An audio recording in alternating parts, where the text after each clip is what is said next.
Hello students, welcome to chapter discussion sessions. ये वाली sessions जो है ग्राफिकल रिलेशंस के इलस्ट्रेशंस पर बेस्ड है।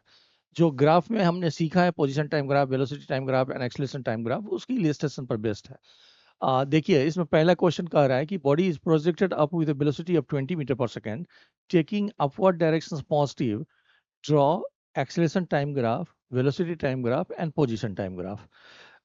मैं फिर से यहाँ पर क्वेश्चंस को इलस्ट्रेट कर देता हूँ कि ये कह रहा है कि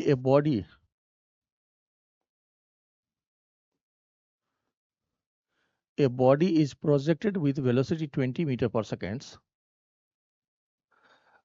तो ये पहले ऊपर जाएगा, कहीं पर उसकी वेलोसिटी 0 होगी एंड फिर वो वापस आएगा उसी पोजीशंस पर। तो इस पूरे जर्नी की acceleration time graph, velocity time graph और पोजीशन टाइम ग्राफ फाइंड करने के लिए बोल रहा है। एंड जिस समय प्रोजेक्ट किया है वो टाइम को 0 ले लीजिए एंड ये वाली डायरेक्शंस को पॉजिटिव लेंगे, तो नीचे वाली डायरेक्शंस निगेटिव लेंगे। अब यहाँ पर एक्सेलरेशन कांस्टेंट है एंड वो g के बराबर है एंड एक्सेलरेशन ऑलवेज g नीचे लगता है, ये ऑलरेडी डिस्कस है। तो अगर हम एक्सेलरेशन टाइम ग्राफ ड्रॉ करें, तो ये आपका इस तरह का होगा, this is the minus g। अब एक्सेलरेशन अगर कांस्टेंट है तो वेलोसिटी टाइम ग्राफ जो है वो स्ट्रेट लाइन होगा ही। तो अगर नेक्स्ट में हम वेलोसिटी टाइम ग्राफ ड्रॉ करने की कोशिश करें, तो आप देखो यहाँ पर कि अगर ये वेलोसिटी है तो t इजकल टू 0 में वेलोसिटी 20 मीटर पर सेकेंड है एंड ये ऊपर की तरफ है, इसीलिए हमने पॉजिटिव लिया। अब अगर देखेंगे तो यहाँ से यहाँ तक आने में उसको 2 सेकेंड लगेगा, तो 2 सेकेंड के बाद उसकी वेलोसिटी 0 हो जाएगी एंड एक्सेलरेशन निगेटिव है, इसीलिए ऐसा देखोगे तो 2 सेकेंड के बाद उसकी वेलोसिटी 0 हो गया। इसका स्लोप g के बराबर होना चाहिए, तो ये हमारा 2 सेकेंड्स है। अब यहाँ पर उसकी वेलोसिटी रिवर्स होगी, अब वेलोसिटी इस डायरेक्शन में आना शुरू होगा और जब ये वापस इस पोजीशन पर आएगा तो फिर से वेलोसिटी यहाँ पर 20 मीटर पर सेकेंड होगी। तो अगर आप देखोगे तो यहाँ पर अगर इसको प्रोसीड कर दें तो यहाँ पर 4 सेकेंड्स में उसकी वेलोसिटी फिर से उतना ही हो जाएगा, तो ये -20 मीटर पर सेकेंड हो जाएगा। ये -20 यहाँ पर जब वापस आएगा तो फिर से -20 मीटर पर सेकेंड हो जाएगी। तो आपका वेलोसिटी टाइम ग्राफ ये होना चाहिए और कहीं पर भी इस लाइन का स्लोप फाइंड करेंगे तो वो g के बराबर होना चाहिए। जैसे अगर 10 है तो इसका स्लोप 20/2 विथ नेगेटिव साइन 10 आ जाएगा। एंड जब वो वापस आया है तो यहाँ पर डिस्प्लेसमेंट 0 होगी एंड वेलोसिटी टाइम ग्राफ में एरिया डिस्प्लेसमेंट को इंडिकेट करता है। तो अगर हम डिस्प्लेसमेंट फाइंड करेंगे तो ये वाली एरिया और ये वाली एरिया को माइनस करेंगे, लेकिन डिस्टेंस के लिए इस दोनों को ऐड करेंगे। तो 20 में जितना गया उतना ही आया, तो उसको ऐड करेंगे। अब यहाँ पर देखो कि हमें पोजिशन टाइम ग्राफ ड्रॉ करना है। तो अगर आप पोजिशन टाइम ग्राफ में देखो, एक्स एंड ये मीटर में है, तो आप ये देखिए कि 0 से 2 सेकेंड्स में वेलोसिटी पॉजिटिव है।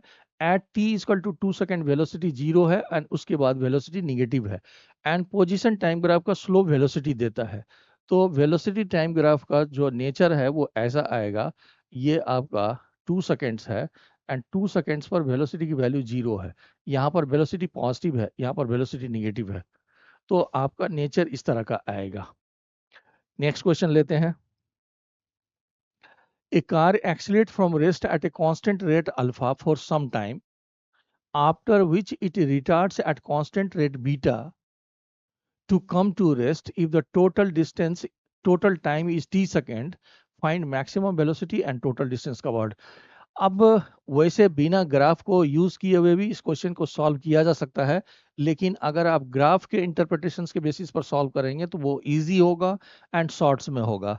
तो अगर हम इसकी वेलोसिटी टाइम ग्राफ को ड्रॉ करने की कोशिश करें, ये मीटर पर सेकेंड्स में है लेट एंड ये सेकेंड में है मान लीजिए, तो ये कह रहा है कि ये पहले एक्सेलरेट कर रहा है और फिर रिटार्ड कर रहा है। एंड यहाँ पर सपोज करो कि this is your v0 is the maximum velocity and suppose करिए कि ये वाली टाइम t1 है और ये टाइम t2 है। तो आपको t1 प्लस t2 की टोटल टाइम क्वेश्चंस में t दिया हुआ है। और एक्सेलरेशंस अगर देखेंगे तो वेलोसिटी टाइम ग्राफ का स्लोप होता है, तो यहाँ पर उसकी रेट अल्फा है, तो अल्फा की value v not bye t1 है और बीटा की value v not bye t2 है। तो यहाँ से t1 की वैल्यू कितना हो जाएगा, v नॉट बाय अल्फा हो जाएगा, और यहाँ से t2 की वैल्यू कितना हो जाएगा, v नॉट बाय बीटा हो जाएगा। अब क्वेश्चंस में आपको t equal to t1 and plus t2 दिया हुआ है, तो अगर वैल्यू फिट करें इस दोनों को एंड v नॉट कॉमन ले लें, तो यहाँ पर 1 upon alpha and plus 1 upon beta आ जाएगा। So that will be equal to v not and multiplied by alpha plus beta and divided by alpha beta. तो यहाँ से जो मैक्सिमम वेलोसिटी है यानी कि v नॉट है, that will be equal to alpha beta t and divided by alpha plus beta. तो एक क्वेश्चन यही पूछा है कि मैक्सिमम वेलोसिटी एंड दूसरा कह रहा है कि टोटल डिस्टेंस कवर्ड। तो वेलोसिटी टाइम ग्राफ में हम लोगों ने ये सीखा है कि area is indicating the distance और डिस्प्लेसमेंट। तो यहाँ पर एरिया फाइंड करेंगे, यानी कि जो डिस्प्लेसमेंट है that will be equal to the area, and area को हम half total t1 plus t2 and multiplied by v not लिख सकते हैं। तो t1 प्लस t2 का क्वेश्चंस में दिया हुआ है t value, and v not का वैल्यू यहाँ पर फिट कर सकते हैं। This will be the alpha beta t and divided by alpha plus beta. तो इसका मतलब this is the half alpha beta t square and divided by alpha plus beta. तो ये आपका टोटल डिस्टेंस आ सकता है। काफ़ी आप इस तरह के क्वेश्चंस को ग्राफिकली मेथड से ही सॉल्व करने की कोशिश करिए। नेक्स्ट देखिए, कह रहा है कि a car accelerate from rest at the rate of 1 meter per second square for 5 seconds and then retards at the same rate till comes to the rest। ये सेम क्वेश्चंस हैं, इसमें उसमें डिजिट नहीं था, इसमें डिजिट है। तो ये कह रहा है कि अगर हम वेलोसिटी टाइम ग्राफ ड्रॉ करने की कोशिश करें तो पहले ये एक्सलेट किया है और फिर रिटार्ड किया है, सेम रेट है, और यहाँ पर मैक्सिमम वेलोसिटी v नॉट है। तो ये कह रहा है कि आप एक्सेलरेशन टाइम ग्राफ ड्रॉ करो। हमने पहले वेलोसिटी टाइम ग्राफ ड्रॉ किया है, तो एक्सेलरेशन टाइम ग्राफ अगर ड्रॉ करें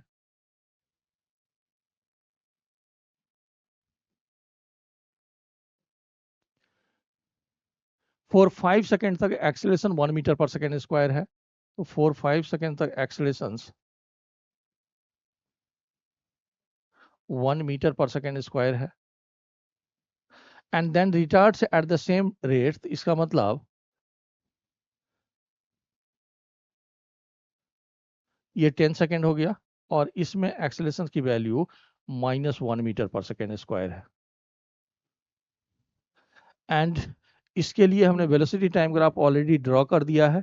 तो यहाँ पर अगर v नॉट का वैल्यू अगर देखोगे तो स्टार्ट किया है फ्रॉम रेस्ट से 1 मीटर पर सेकेंड स्क्वायर, तो ये आपका 5 मीटर पर सेकेंड हो गया। v नॉट की वैल्यू 5 मीटर पर सेकेंड हो गया। ये मैग्नीट्यूड भी ले सकते हैं।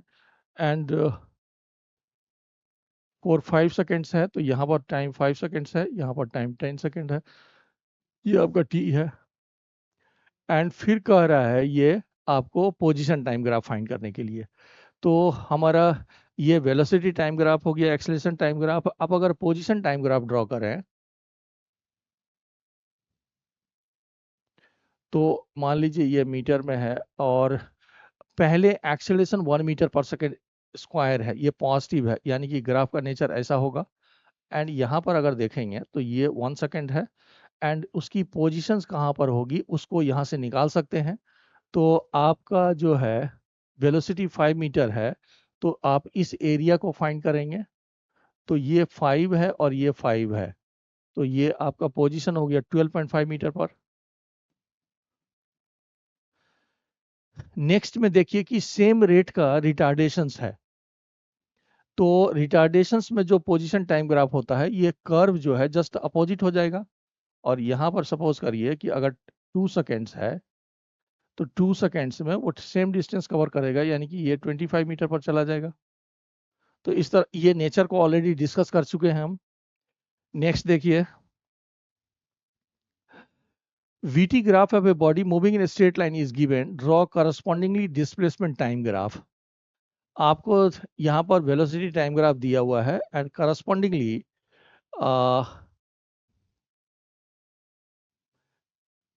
पोजीशन टाइम ग्राफ फाइंड करना है, डिस्प्लेसमेंट टाइम ग्राफ को दिखाना है। तो देखिए कि पहले केसेस में आपकी एक्सेलरेशंस जो है, यहाँ पर मैं एक्सेलरेशंस को लिख देता हूँ।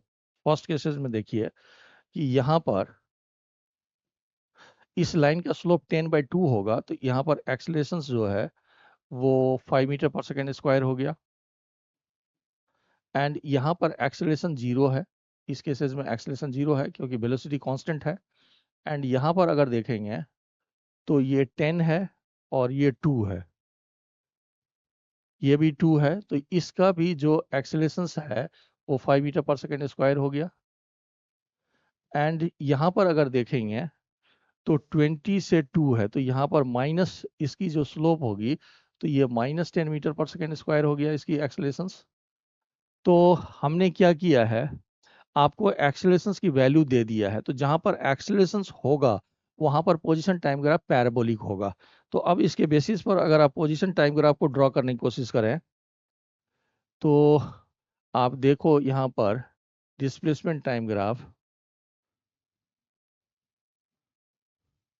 ये मान लीजिए आपका डिस्प्लेसमेंट है, दिस इज मीटर में है।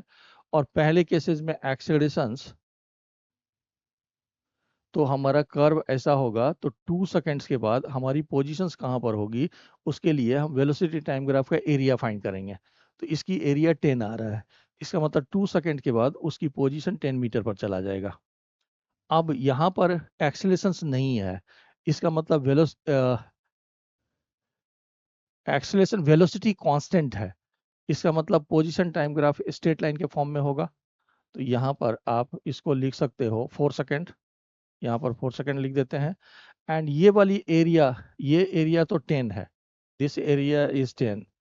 अब ये एरिया देखो कितना है, 20 है। तो इसको ऐड करेंगे, इसका मतलब 2 सेकेंड के बाद उसकी जो पोजीशंस होगी वो 30 मीटर पर होगी। अब फिर से एक्सेलरेशंस जो है वो है पॉजिटिव में है, तो ग्राफ का नेचर फिर से ऐसा आएगा। एंड यहाँ पर अगर देखेंगे तो ये 6 सेकेंड्स है। 6 सेकेंड्स में देखेंगे तो आपको ये वाली एरिया फिर से फाइंड करनी है।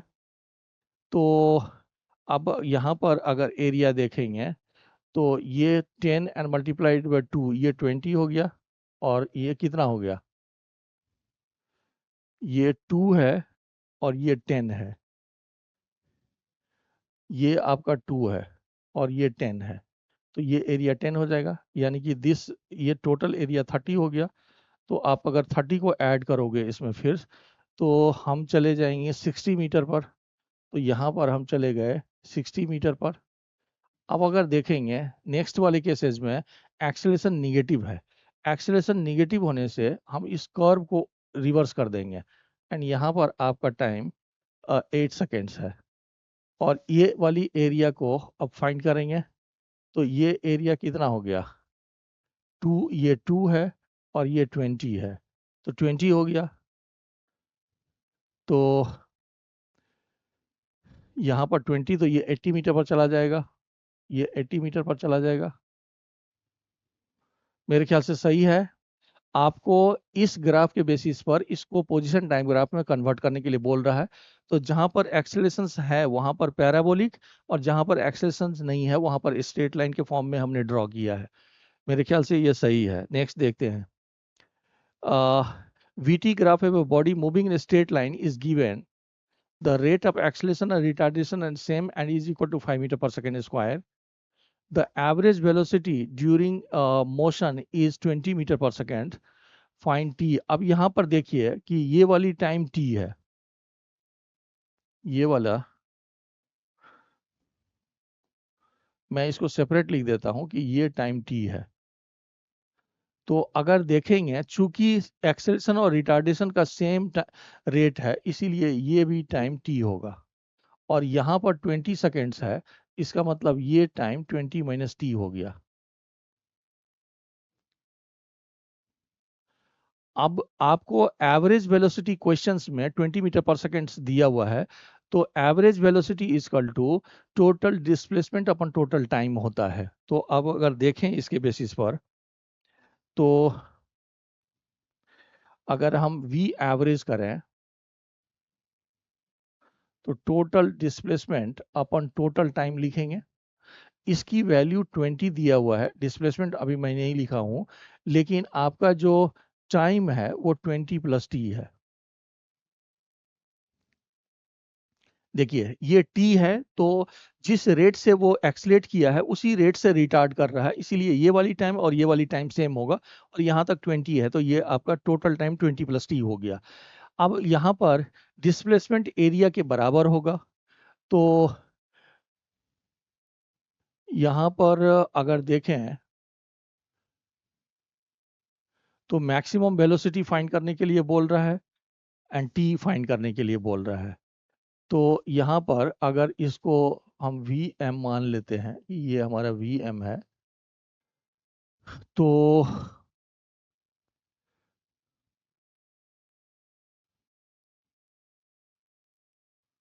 और आपका जो एक्सेलरेशंस है और रिटार्डेशंस दिया हुआ है, तो यहाँ पर जो एक्सेलरेशंस होगी वो वी एम अपॉन टी होगा, और इसकी वैल्यू 5 दिया हुआ है, तो 5 equal to V M upon T होगा। इसका मतलब वी एम की वैल्यू 5t आ गया। ये हमारा वी एम की वैल्यू 5t आ गया।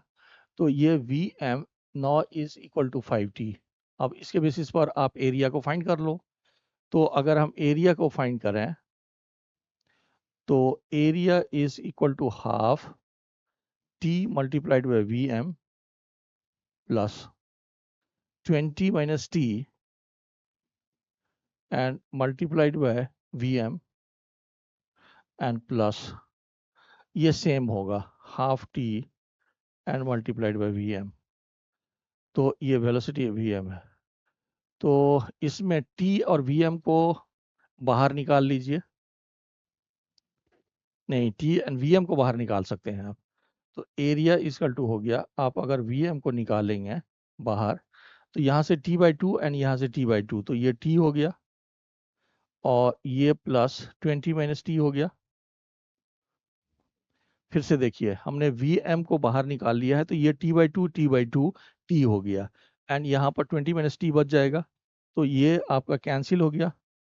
तो एरिया आ गया 20 वी एम, एरिया आ गया 20 वी एम। तो डिस्प्लेसमेंट इसका मतलब यहाँ पर अगर देखें तो 20 will be equal to D, जो कि एरिया के बराबर है। तो ये हो जाएगा कितना, 20 multiplied by V M, and V M की जगह पर 5t लिखेंगे and divided by 20 plus T लिखेंगे। तो यहाँ से 20 को कैंसिल कर देते हैं, तो 20 and plus T equal to 5t हो गया। तो ये 4t एंड इसका मतलब t का वैल्यू 5 सेकेंड आ गया। तो t का वैल्यू अगर 5 सेकेंड आ गया, तो जो वी एम है वो 25 मीटर पर सेकेंड हो जाएगा। तो आपका जो वी एम है वो 25 मीटर पर सेकेंड हो जाएगा। सही है मेरे ख्याल से। नेक्स्ट देखते हैं। फिर से देखिए कि acceleration time graph of A particle moving in positive x directions is given. It start at t is equal to 0 from rest. Draw xt graph for the motions. अब इसमें देखेंगे तो पोजीशन टाइम ग्राफ को ज़्यादा highlight किया गया है। तो एक्सेलरेशन अगर होता है तो पोजीशन टाइम ग्राफ पैराबोलिक होता है। तो मैं ड्रॉ पोजीशन टाइम ग्राफ का पहले केसेस में हमने कर्व ऐसा बनाया, अब दूसरे केसेस में स्ट्रेट लाइन है, तीसरे केसेस में कर्व अपोजिट है, उसके बाद फिर से स्ट्रेट लाइन है और फिर से पॉजिटिव है। तो फिर से पॉजिटिव होगा तो ये ऐसा हो जाएगा। तो आपको सिर्फ नेचर को इंडिकेट करने के लिए बोल रहा है इसमें। नेक्स्ट देखिए, find the average acceleration in first 20 seconds. तो आपको इसमें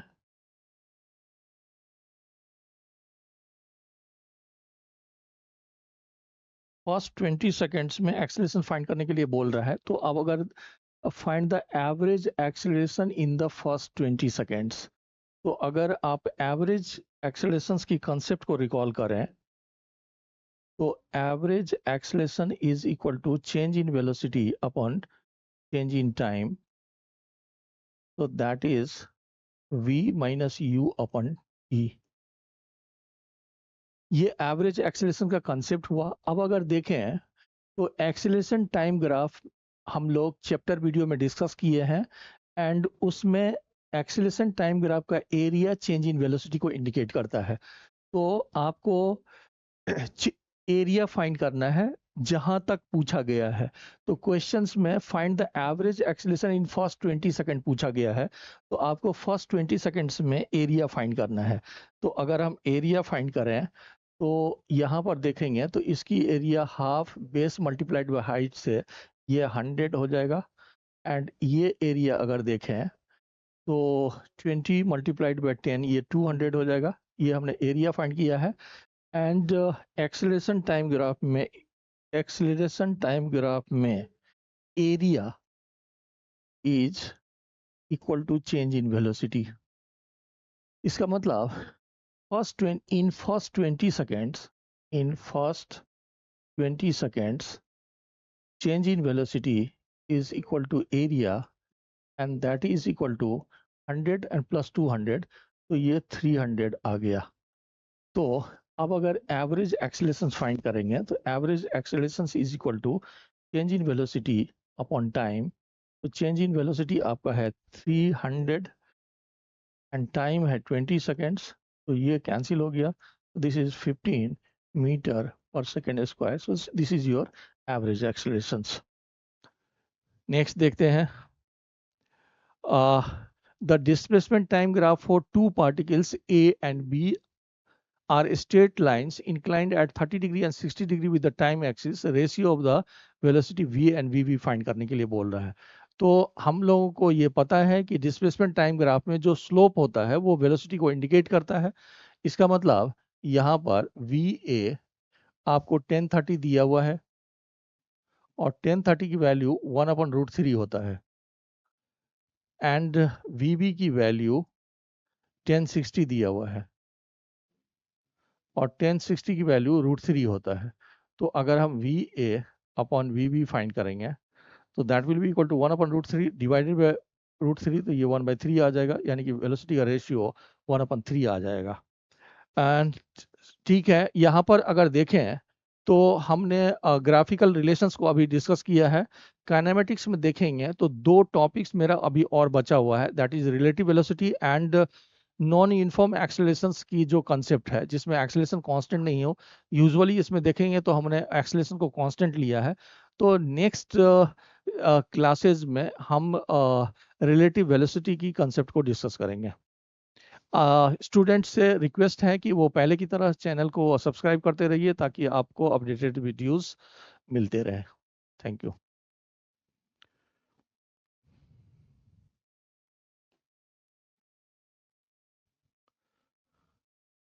गैप लेंगे, रोक दीजिए।